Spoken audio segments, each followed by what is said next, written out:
আসসালামু আলাইকুম প্রিয় দর্শক, welcome everyone to my Anjuma's kitchen. দূরের কিংবা কাছের যে যেখান থেকে ভিডিওটি দেখছেন, আশা করি অনেক অনেক ভালো আছেন, সুস্থ আছেন। প্রিয় দর্শক, যারা তিতার জন্য একেবারেই করলা খেতে চান না, তাদের জন্যই আজকের ভিডিও। কিভাবে করলা রান্না করলে একেবারেই তিতা থাকবে না, সেটাই আজকে আমি আপনাদের সাথে শেয়ার করব। প্রিয় দর্শক, যে এই করলা সবজিটা বেশি তিতার জন্য খেতে চায় না, আমার মনে হয় তাকে যদি এই প্রসেসে একবার খাওয়ানো যায়, সে তো মজা করে খাবেই, সাথে তার কাছে এই সবজিটা অনেক পছন্দের একটা সবজি হবে, সাথে বাচ্চারাও অনেক মজা করে খাবে। প্রিয় দর্শক, তো চলুন ভিডিওটি শুরু থেকে শেষ পর্যন্ত দেখে নিন। প্রিয় দর্শক, শুরুতেই একটা প্যানে পানি দিয়ে চুলায় বসিয়ে দিলাম। আর আমি যেহেতু করলা ভাজি করব, এজন্য করলাগুলো একটু পাতলা করে কেটে নিয়েছি। আর এভাবে পাতলা করে কেটে নিয়ে পানির সাথে দিয়ে দিলাম। প্রিয় দর্শক, এই করলার ভিতরে কিন্তু কয়েকটি জাতের করলা হয়। কিছু করলা বড় আর কিছু করলা ছোট থাকে। বড় করলাগুলোতে একটু তিতার পরিমাণ কম থাকে, আর ছোটো করলার ভিতরে তিতার পরিমাণ একটু বেশি থাকে। এই করলার সাথে সামান্য লবণ আর হলুদ দিয়ে একটু ভাপিয়ে নিব, এতে করে এই করলার তিতা অনেকটাই কমে যাবে। আর রান্নার শেষের দিকে ছোট ছোট কিছু টিপস আছে, এগুলো জেনে নিলে আপনার করলা ভাজি হবে সব থেকে পারফেক্ট। করলার ভিতরে যে কয়টি জাত আছে, তার ভিতরে বড় সাইজের কিছু করলা থাকে আর ছোট সাইজের কিছু করলা থাকে। বড় সাইজের করলাগুলো তিতা কম থাকে, আর ছোট সাইজের করলাগুলো তিতা একটু বেশি থাকে। আর বড় সাইজের করলার ভিতরেও যেগুলো একটু সবুজ কালারের, ওই সবুজ কালারের করলাগুলো একটু তিতা বেশি থাকে। আর যেগুলো একটু হালকা হলুদ কালারের থাকে, ওই করলাগুলোর তিতা একটু কম থাকে। করলা কেনার সময়ও দেখে কিনতে হবে। যারা করলা বেশি তিতা খেতে পছন্দ করেন না, তারা একটু হলুদ কালারের করলা কিনে নেবেন, তাহলে দেখবেন ওই করলাতে তিতার পরিমাণটা একদমই কম থাকে।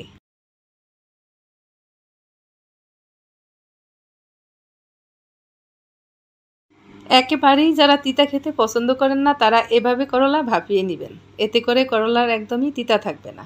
করলা ভাপাতে গিয়ে আবার একদম বেশি সেদ্ধ করে ফেলা যাবে না, কয়েকটি বলক আসার পরেই ছাঁকনি দিয়ে সেকে উঠিয়ে নিতে হবে।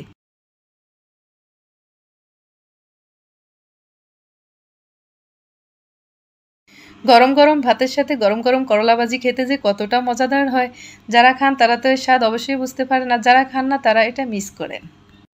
করলা ভাজি করার জন্য ফ্রাই প্যানে বেশ খানিকটা সয়াবিন তেল দিয়ে দিলাম। আর করলা ভাজিতে তেলের পরিমাণটা একটু বাড়িয়ে দিতে হয়। কিছুটা রসুন কুচি দিয়ে দিলাম। রসুন কুচি কোনো রকম কালার করার দরকার নেই, সাথে বেশ খানিকটা পেঁয়াজ কুচি দিয়ে দিব। প্রিয় দর্শক, আমার আনজুমাস কিচেন চ্যানেলের ভিডিওগুলো যদি আপনাদের ভালো লাগে, তাহলে ভিডিওতে অবশ্যই একটা লাইক আর একটা শেয়ার করতে ভুলবেন না। আর আপনি যদি আমার চ্যানেলে নতুন হয়ে থাকেন, তাহলে চ্যানেলটিতে আরও নতুন নতুন ভিডিও পেতে অবশ্যই চ্যানেলটি এখনই সাবস্ক্রাইব করে দিবেন। পাশে থাকা বেল বাটনটি অন করে রাখুন, এতে করে চ্যানেলে নতুন ভিডিও দেওয়ার সাথে সাথে আপনার মোবাইলে নোটিফিকেশন চলে যাবে। পেঁয়াজ আর রসুন একদম গাঢ় কালার করার দরকার নেই, হালকা একটু কালার আসবে। পেঁয়াজ আর রসুনে হালকা একটু কালার আসার সাথে সাথে দিয়ে দিলাম একটি আলু চিকন করে কুচি করে কাটা। ভাপিয়ে রাখা করলা দিয়ে দিলাম, সাথে ছোটো একটি টমেটো কুচি করে কাটা দিয়ে দিলাম। আর দিয়ে দিব সাথে কাঁচা পাকা 3-4টি কাঁচামরিচ। সাথে দিয়ে দিব স্বাদ মতো লবণ আর সামান্য হলুদ গুঁড়া। আরেকটা কথা বলে রাখি, তিতা জাতীয় খাবারে কিন্তু পরিমাণের চেয়ে লবণ একটু কম করে দিতে হয়।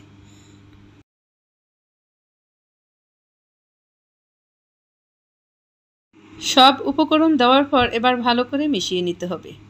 শুরুতেই আমি ভালো করে মিশিয়ে নিব। করলা ভাজির একটা নিয়ম আছে, করলা নাকি যত বেশি নাড়াচাড়া করা হয়, তিতার পরিমাণ ততই বাড়তে থাকে। করলা ভাজি বেশি নাড়াচাড়া করা যায় না। প্রথমেই এভাবে ভালো করে মিশিয়ে নিয়ে চুলার আঁচ কমিয়ে চুলার উপরে রেখে দিব।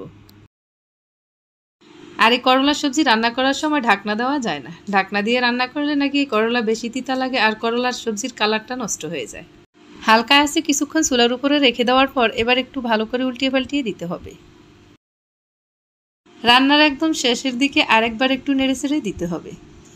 আমি এই করলা ভাজিতে প্রায় 3বারের মতো নাড়াচাড়া করেছি, আর একদম বেশিক্ষণ করে নাড়াচাড়া করার দরকার নেই, একটু উল্টিয়ে পাল্টিয়ে দিলেই হয়ে যাবে। প্রিয় দর্শক, অনেককেই বলতে শোনা যায় যে অনেকের হাতে নাকি করলা রান্না করলে তিতা লাগে না। আপনি যদি এই প্রসেসে রান্না করেন, তাহলে আপনাকেও এই কথাটা অনেকেই বলবে যে আপনার হাতে করলা তিতা হয় না। বলতে বলতে একদমই রান্নার শেষ প্রান্তে চলে আসলাম। আজকের মতো এ পর্যন্তই। ভালো থাকবেন।